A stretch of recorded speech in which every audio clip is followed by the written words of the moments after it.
हमारे साथ PWD minister हैं आज रणवीर गंगवा।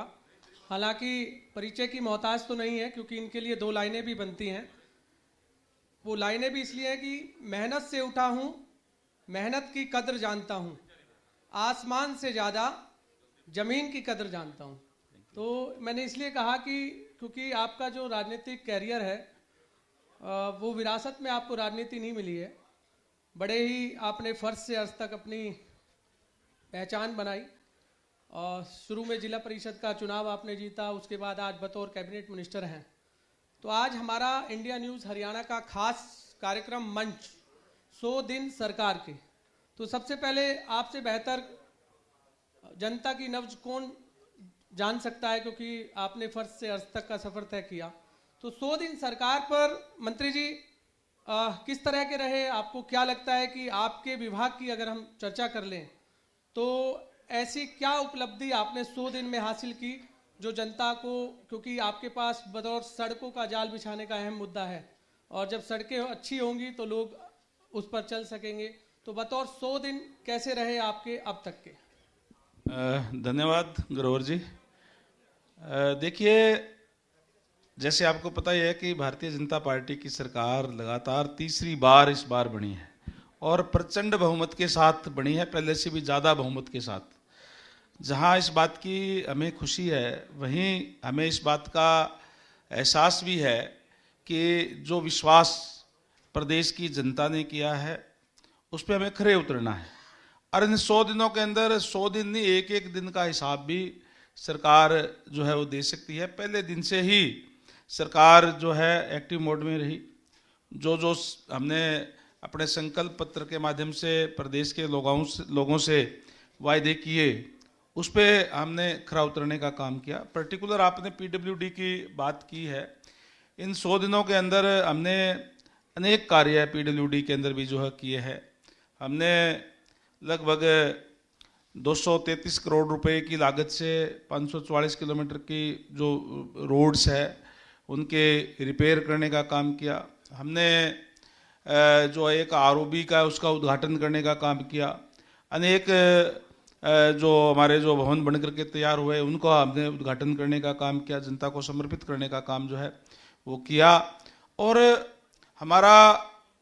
हमने एक संकल्प लिया है, मैंने जैसे ही डिपार्टमेंट संभाला है, कि हम क्वालिटी का काम करेंगे, हमें क्वालिटी के साथ कोई समझौता नहीं करेंगे। मैंने पहले दिन ही ऑफिसर्स की मीटिंग बुला करके ये कह दिया था कि अगर क्वालिटी के अंदर कहीं भी कोई शिकायत आई तो फिर उसके खिलाफ एक्शन लिया जाएगा। इसलिए जो जनता ने हमारे पे विश्वास किया है, हम प्रदेश के अंदर अच्छा इंफ्रास्ट्रक्चर देने का काम करें। आज सौभाग्य है कि आज हर एक जो जिला है वो हाईवे से जुड़ा हुआ है और जो स्टेट की जो रोड है वो भी हम अच्छी दें, क्वालिटी की दें। और हमने, जैसे मैंने कहा कि पहले दिन से ही हमने ऑफिसर्स को कह दिया कि अगर कहीं भी कोई कोताही मिली तो हमने एक्शन लेंगे और हमने एक्शन लिए हैं। क्वालिटी की आप बात कर रहे हैं मंत्री जी, आप ही के गांव की एक सड़क बन रही थी, करोड़ों रुपए की लागत से वो सड़क बनी और 10 दिन में ही वो सड़क टूट भी गई थी। हालांकि आपने अधिकारियों के ऊपर एक्शन तो लिया, लेकिन जब शुरुआती दौर में आपने बैठक की, आपने कहा कि क्वालिटी की सड़कें बननी चाहिए, उसके बावजूद भी इस तरह की घटिया सामग्री का इस्तेमाल किया गया। तो आगे ऐसा ना हो इसके लिए आपने किस तरह के अधिकारियों को दिशा निर्देश दिए कि आगे इस तरह से अगर कोई शिकायत मिली तो कार्रवाई जो है इस तरीके से की जाएगी? देखिए ग्रोवर साहब, हमने जैसे कहा कि ये जो काम जो पहले चल रहे थे उन कामों में से है जिस सड़क का आपने जिक्र किया और हमने तुरंत उसके खिलाफ हमने एक्शन लिया। हमने कोई पेमेंट उस एजेंसी को नहीं की। उस एजेंसी ने कंसेंट दिया है कि हम दोबारा बना देंगे, हमने उसके खिलाफ भी कह दिया है कि उसके खिलाफ भी जो है एक्शन लिया जाए। हमने एक और हमारे सामने आई थी धानसू का जो रोड थी, वो हमारे मामला सामने आया था, हमने तुरंत उसके अंदर एक्शन को, एसडीओ को, जेई को सस्पेंड करने का काम भी किया। हमने जो उसकी जो एजेंसी की जो सिक्योरिटी थी उसको भी जब्त करने का जो है तुरंत उनको निर्देश दिया कि इसकी जब्त कर ली जाए और आगे से इस एजेंसी को काम ना मिले, इसलिए हमने बड़े सख्त इस मामले में निर्देश दिए हैं कि कहीं भी हम कोई भी इस बात को सहन नहीं करेंगे कि कहीं कोई कोताही बरती गई हो। चाहे एजेंसी जो जिम्मेवार होगी तो उसके खिलाफ भी हम एक्शन लेंगे, और जो ऑफिसर जो उनके प्रति जो जवाबदेह होंगे उसके खिलाफ भी हम एक्शन लेंगे, और हम आगे भी इसका एक्शन जो है लेने का काम करेंगे। मंत्री जी, अभी भी हरियाणा की कई ऐसी सड़कें हैं जो टूटी हुई है, क्योंकि चुनाव के दौरान मैंने भी कवरेज की थी, तो अभी भी हमने देखा कि गांवों में कई जगह सड़कें टूटी हुई है। तो आपका क्या विजन है हरियाणा की सड़कों का जाल बिछाने के लिए कि सड़कें टूटी ना हो, बेहतर सड़कें हों? जिस तरह आपने पहले भी कहा था कि हरियाणा की हर गली हो या गांव हो, सड़कें जो हैं वहां बनेंगी, लेकिन अभी भी सड़कों में गड्ढे नजर आते हैं। देखिए, पूरे हरियाणा प्रदेश के पीडब्ल्यूडी की अगर मैं बात करूं तो 30,152 किलोमीटर हमारे पास जो रोड है, और उसमें से हम लगभग 4500 से 5000 किलोमीटर की रोड को हर साल उसको रिपेयर या उसको पहले उखाड़ करके नया कारपेट उसको करने का काम जो है हम करते हैं। हमने बड़े सतर के ऊपर अभी तक जहाँ जहाँ पैचवर्क की जरूरत हुई पैचवर्क लगाने का काम किया है। हमने जहाँ जहाँ कोई नए हमारे जो काम चल रहे थे, जो 25 करोड़ रुपए हर विधानसभा के हिसाब से माननीय मुख्यमंत्री महोदय की तरफ से दिशा निर्देश दिए गए थे, उन कामों को हमने पूरा करने का काम किया है। काफ़ी हद तक वो पूरे कर लिए गए हैं, और अब नए बजट के अंदर भी हम 5000 किलोमीटर की जो नई कारपेट हम करने का काम करेंगे, ताकि बढ़िया इंफ्रास्ट्रक्चर जो हम देने का काम करेंगे। आप थोड़ा सा वक्त और दें, आपको कहीं भी कोई जो रोड जो टूटी हुई नहीं मिलेगी। हर जगह आपको हरियाणा के अच्छे रोड आपको जो है देखने को मिलेंगे। और इसके अलावा भी हमने केंद्रीय मंत्री नितिन गडकरी जी से भी मुलाकात की, माननीय सीएम साहब के साथ मैं भी गया, और जहाँ जहाँ शहरों के अंदर कहीं रिंग रोड की ज़रूरत है, कहीं और हाईवे बनाने की ज़रूरत है, उस पर भी उन्होंने सहमति देने का काम किया है। आज प्रदेश के अंदर डबल इंजन की सरकार है, निश्चित तौर पर इसका लाभ प्रदेश को मिल रहा है, और एक अच्छी कनेक्टिविटी पूरे हरियाणा प्रदेश के अंदर होगी, और जो जरूरत और भी है उसको भी हम कदम उठाने का काम करेंगे। अब तो डबल इंजन की सरकार दिल्ली में भी बन गई है आपकी। बिल्कुल, निश्चित तौर पर मैं आपके चैनल के माध्यम से भी बधाई देना चाहूँगा दिल्ली की जनता को, और हमारे देश के यशस्वी प्रधानमंत्री नरेंद्र भाई मोदी जी को, जिनके नेतृत्व के अंदर एक प्रचंड बहुमत के साथ दिल्ली के अंदर सरकार बनी है। दिल्ली देश की राजधानी है, और लंबे समय तक आम आदमी पार्टी की सरकार वहाँ थी। जो वायदे उन्होंने किए थे उस पर वो विफल रहे। जिस कांग्रेस के साथ उन्होंने, जिसके खिलाफ आंदोलन करके कि हमें कांग्रेस ने के घपले और घोटाले करने का काम किया, उससे वो पार्टी का जन्म हुआ। और आज वो स्वयं जिस तरीके से करप्शन के अंदर केजरीवाल जी भी, उनके मंत्रिमंडल के सदस्य भी, और प्रजातंत्र है, प्रजातंत्र में लोग फैसला करते हैं। लोगों ने इस बात का फैसला किया कि आप गलत थे, और उनको बाहर करने का काम किया। और लगातार जो आदरणीय नरेंद्र भाई मोदी जी के नेतृत्व के अंदर जो देश की सरकार चल रही है, जहां जहां भी भारतीय जनता पार्टी की सरकार चल रही है, उस पर मोहर लगाने का काम वहां की प्रदेश की जनता ने भी किया है, और दिल्ली की जनता ने भी करने का काम किया है। केजरीवाल तो कह रहे थे कि यमुना में जहर मिलाने का काम भी आपने किया है। देखिए, बहुत ही गलत सोच मैं उनको ये कहूँगा कि, और ये कहूँगा कि एक घटिया सत्र की राजनीति की बात उन्होंने करने का काम किया। इस तरीके की बात नहीं करनी चाहिए। जहाँ इस तरीके का कहीं न कहीं मन के अंदर लोगों के भ्रांतियाँ आ जाए कि हरियाणा के लोगों ने जहर मिलाने का काम किया। हम तो नदियों को पूजते हैं। यमुना हमारे लिए केवल नदी नहीं, आस्था का प्रतीक है। और उसके अंदर उन्होंने कहा कि जहर मिलाने का काम किया। जहाँ से हरियाणा पानी देता है, हमारे माननीय मुख्यमंत्री नायब सैनी जी स्वयं जाकर के वहाँ पर पानी पिया, और उन्होंने कहा कि ले हम ये पानी पीते हैं, और आपकी जहाँ दिल्ली के अंदर जो यमुना है उसके अंदर आप नहा करके दिखा दीजिए।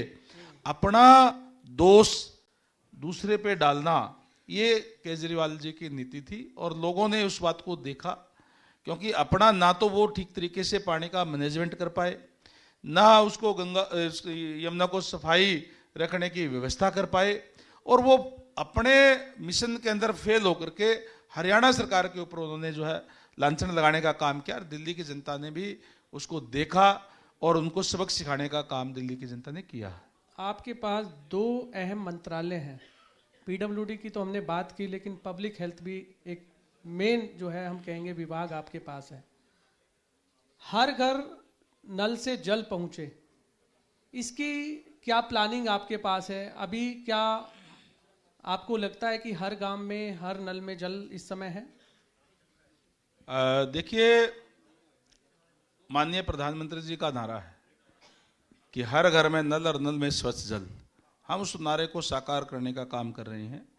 और आज मुझे ये बताते हुए बड़ी खुशी है कि हमने जल जीवन मिशन के तहत एक एक गांव के अंदर 1 करोड़ से लेकर के 5-5, 7-7 करोड़ रुपए तक भी उसके अंदर पैसा लगा करके नई जो पाइपलाइन बिछाने का काम किया, हमने नए वाटर वर्क्स बनाने का काम किया, जहाँ वाटर टैंक बनाने की जरूरत थी वहाँ वाटर टैंक जो है नए बनाने का काम किया, और जहाँ नई आबादी बढ़ जाती है गांव के अंदर वहाँ भी और पाइपलाइन बिछाने की जरूरत होती है, वहाँ नई पाइपलाइन बिछाने का काम भी हमने किया। और हमारा ये मिशन है कि हम हर घर के अंदर नल पहुंचा करके उसमें स्वच्छ जल देने का काम करेंगे। उसके लिए हमने अनेक कदम उठाने का काम किया है। हमने प्रदेश के अंदर 20 घर या 100 की आबादी या 100 या उससे ज़्यादा की आबादी हो या कम से कम 20 घर हो, वहाँ तक हमने हर घर तक जो है वो नल पहुँचाने का काम किया है।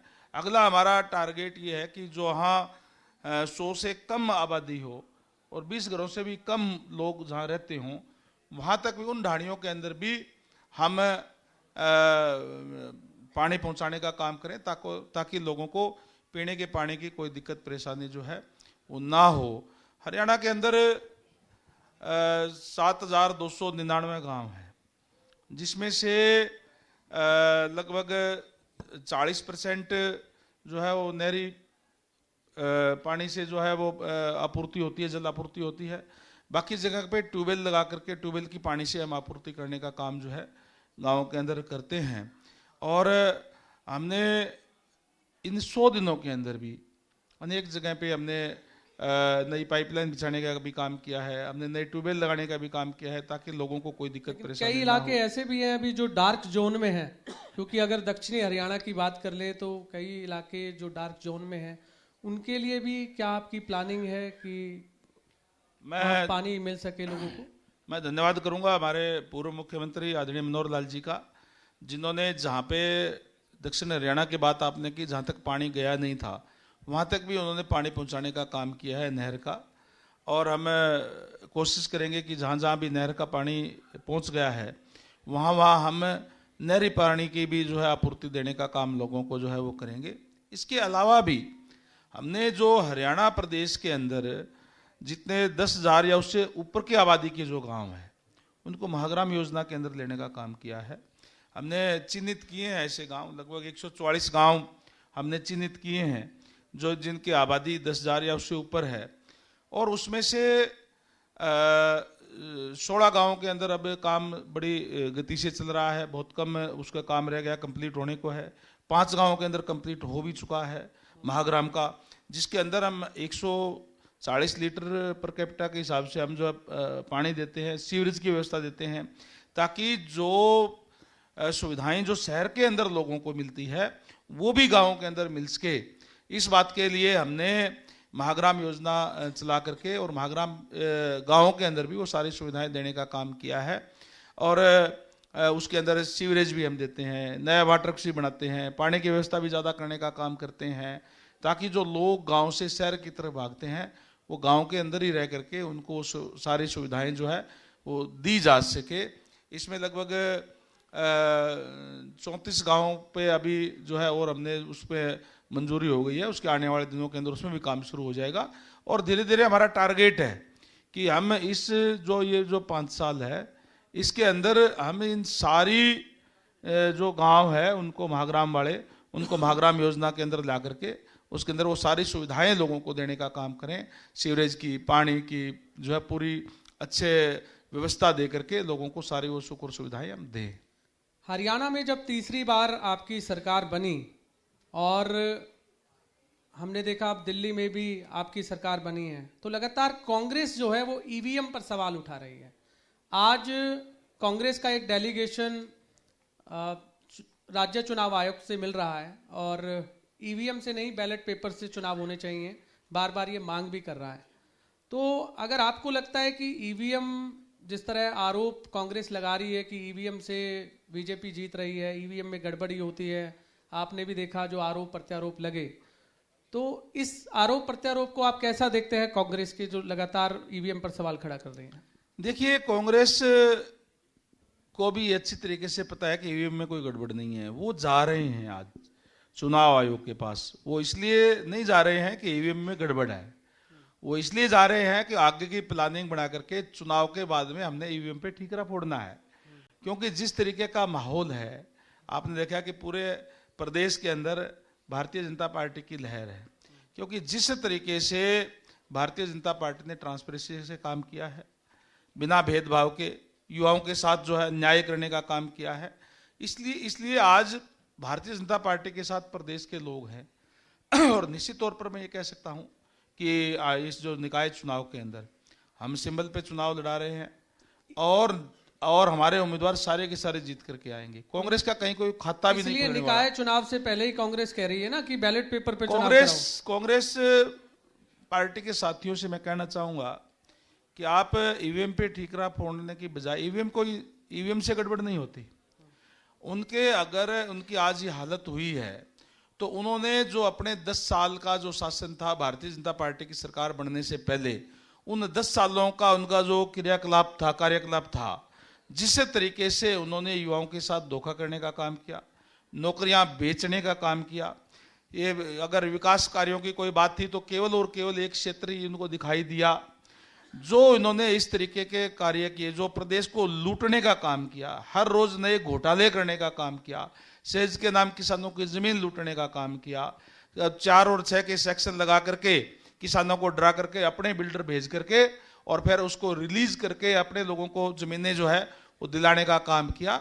वो सारी की सारी चीजें लोगों के सामने हैं। और किस तरीके से जो गरीब लोग थे उनके ऊपर अत्याचार करने का काम किया, गांव तक उनको छोड़ने पलायन करना पड़ा उनको, गांवों से लोगों को। ये जो कार्यकलाप कांग्रेस के थे, इसलिए उनकी हालत ये हुई है, उस पर उनको मंथन करना चाहिए। और आज ये जा रहे हैं चुनाव आयोग के अंदर, वो इसीलिए जा रहे हैं कि ताकि चुनाव के अंदर ये कह सकें कि हमने तो पहले ही कह दिया था कि ईवीएम खराब है और इसलिए हमारे कैंडिडेट जीते नहीं।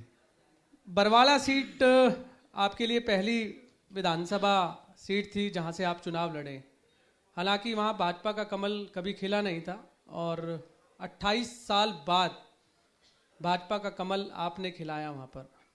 कितनी बड़ी चुनौती रही आपके लिए कि नलवा सीट से फिर बरवाला सीट पर चुनाव लड़ना और फिर फतेह भी करना, कमल खिलाना, तो कितनी बड़ी चुनौती आपके सामने आई? देखिए, बिल्कुल निश्चित तौर पर आपने कहा कि जब नई जगह जाते हैं तो चुनौती तो होती है, लेकिन मैं आपको ये बता दूं कि पार्टी के शीर्ष नेतृत्व में, क्योंकि मैं संगठन का आदमी हूँ, जहाँ भी मुझे आदेश जो भी काम दिया जाता है पूरे निष्ठा से, लगन से हम वो काम करने का काम करते हैं।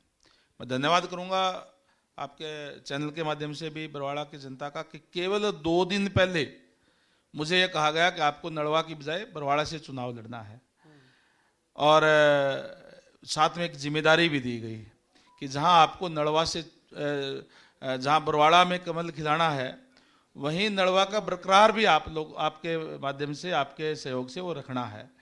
और मैं धन्यवाद करूंगा बरवाड़ा के जनता का भी कि जिन्होंने जाते ही, और जहां कभी कमल खिला नहीं था वहां थोड़ा नहीं 27,000 वोटों से उन्होंने मुझे जिताने का काम किया। और मुझे इस बात की एहसास भी है, जहाँ इतनी बड़ी जीत की खुशी है, वहीं मुझे इस बात की मुझे और ज़्यादा जिम्मेदारी भी मेरी है कि उन लोगों ने जिस विश्वास के साथ मुझे यहाँ भेजने का काम किया है, मैं उनके विश्वास पे कायम रह करके वो कार्य कर सकूँ।